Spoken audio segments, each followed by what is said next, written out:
Hampir 3 tahun lamanya, kegiatan masyarakat terhenti menghadapi pandemi COVID-19. Tetapi, semangat untuk melaksanakan dakwah ilallah tetap berjalan.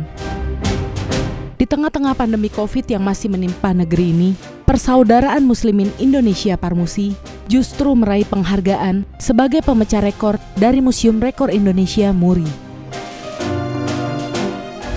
Parmusi menoreh prestasi sebagai ormas pertama yang berhasil melaksanakan Muktamar 4 secara virtual yang dibuka oleh Presiden Republik Indonesia dan ditutup oleh Wakil Presiden Republik Indonesia pada tanggal 25 sampai 27 September 2020. Ketua Umum Parmusi Usama Hisyam meyakinkan jajarannya di seluruh Indonesia bahwa dakwah ilallah tak boleh terhenti. Konsolidasi organisasi harus tetap berjalan dengan prinsip 3D, yakni disiplin ibadah, disiplin protokol kesehatan, dan disiplin herd immunity.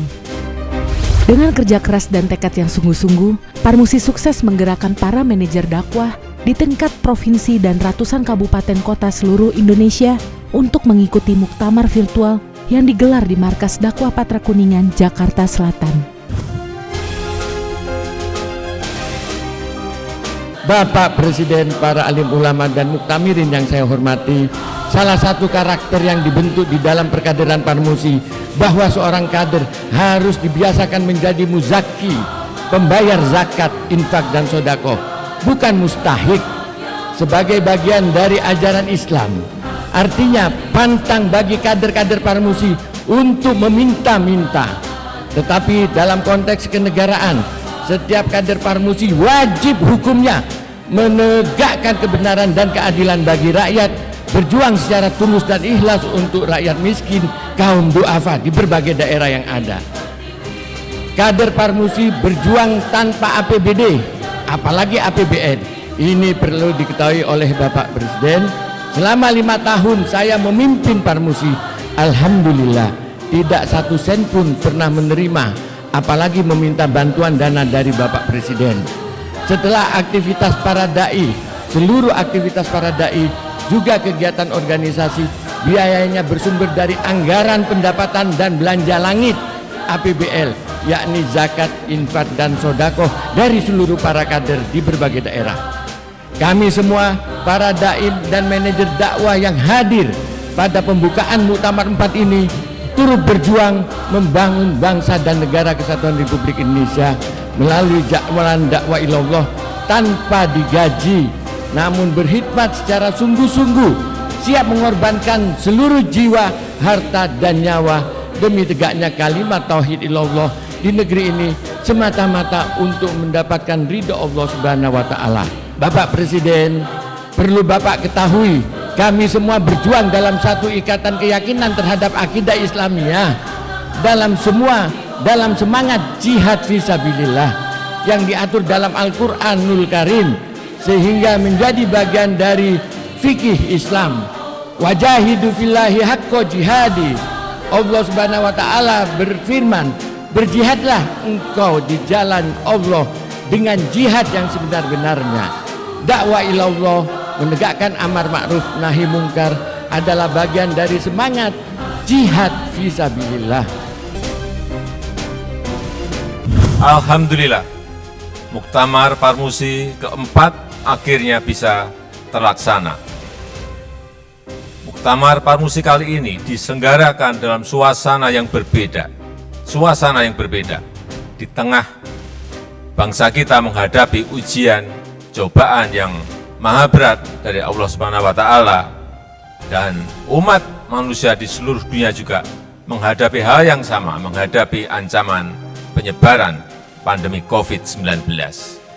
Bapak Ibu yang saya hormati, seluruh pengurus dan jajaran keluarga besar Parmusi, tadi disampaikan oleh Bapak Ketua mengenai lahan. Sekali lagi saya ingin bertemu dengan Bapak Ketua Parmusi untuk menyelesaikan, memfinalisasi masalah lahan ini. Saya sangat tertarik sekali tadi dengan apa yang disampaikan mengenai desa Madani yang telah dikembangkan, dan pemerintah insya Allah akan mendukung program yang dilaksanakan oleh Parmusi ini. Program nasional membangun desa madani adalah sebuah manhaj dakwah ilallah yang menjadi metode dakwah unggulan Parmusi.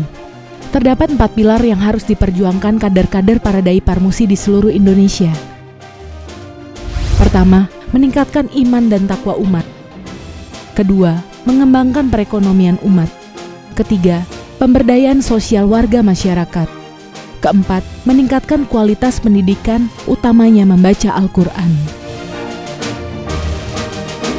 Untuk mendukung terlaksananya program tersebut, Parmusi mendirikan organisasi otonom tingkat nasional yang diberi nama Daiyat Parmusi. Pengurus pusat Daiyat Parmusi terbentuk dan dilantik dalam Mukernas 2 Parmusi di Kota Tua, Batavia. Senator Jakarta Haja Faira Idris ditetapkan menjadi ketua umum yang bertugas membentuk dan menggerakkan para daiyat di semua tingkatan di seluruh Indonesia untuk melaksanakan dakwah ilallah di lingkungan majelis taklim dan kaum perempuan hingga pelosok desa. Alhamdulillah, program nasional Desa Madani ini juga mendapat apresiasi Gubernur Jakarta Anies Baswedan. Parmusi ini bukan sesuatu yang asing.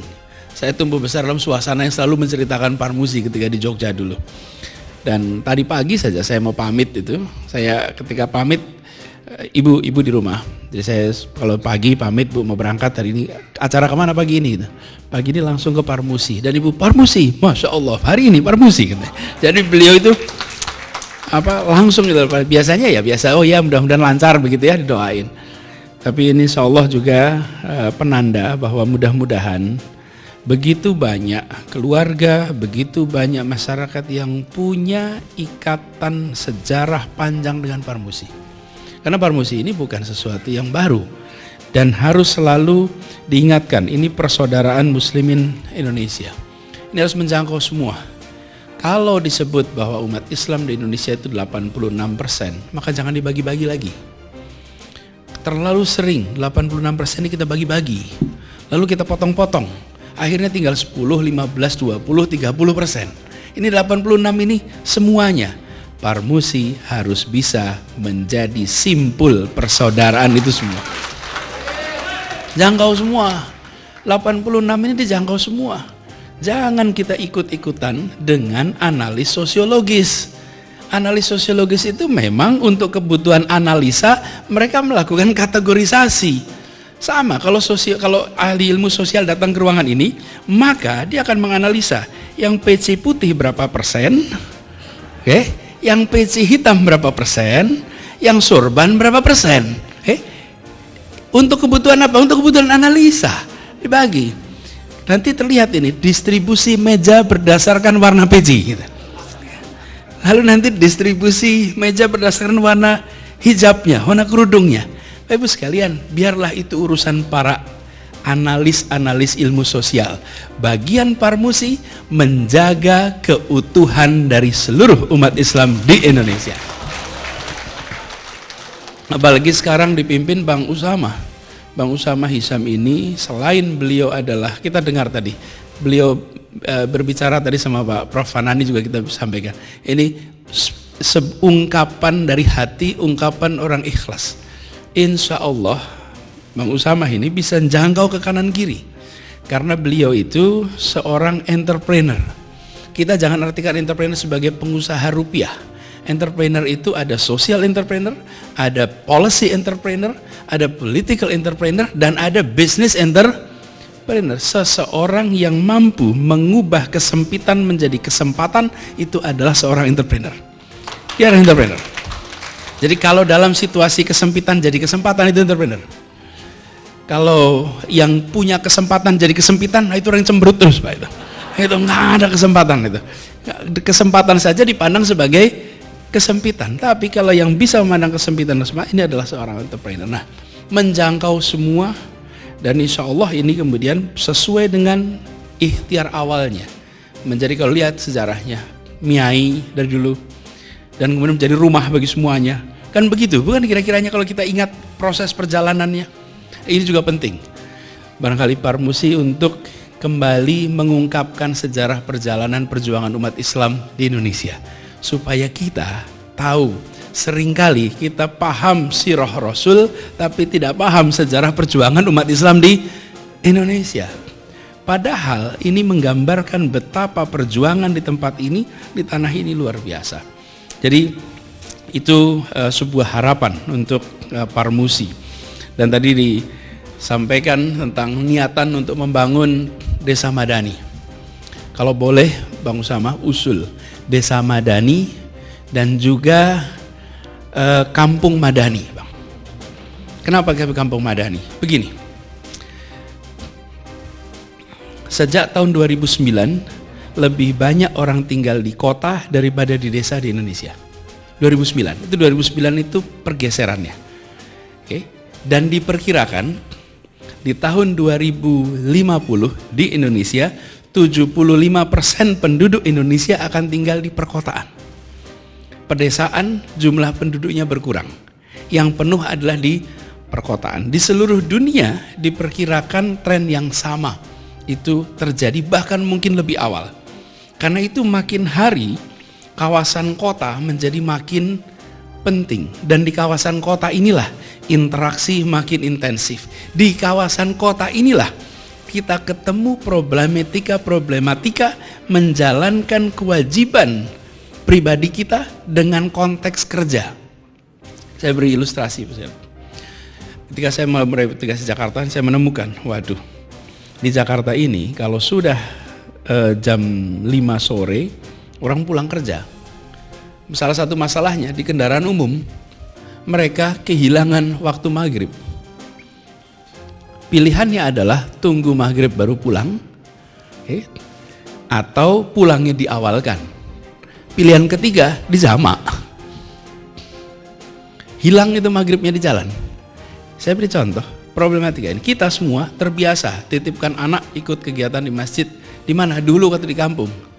Ini di sini ada kakak saya ini, Mas Mursalin. Mas Mursalin kita di Jogja itu dulu ketika saya bertetangga dengan beliau. Mas Mursalin, nah ini boleh nih. Ini Mas Mursalin ini kita sekampung, tetanggaan, satu gang. Beliau membina juga adik-adiknya di sana. Itu kami ini kalau sudah kegiatan keseharian, masjid itu menjadi tempat untuk orang tua bersama-sama menitipkan anaknya di situ. Menitipkan bukan dalam artian penitipan anak, tapi proses pendidikannya dikerjakan di dalam sekitar masjid.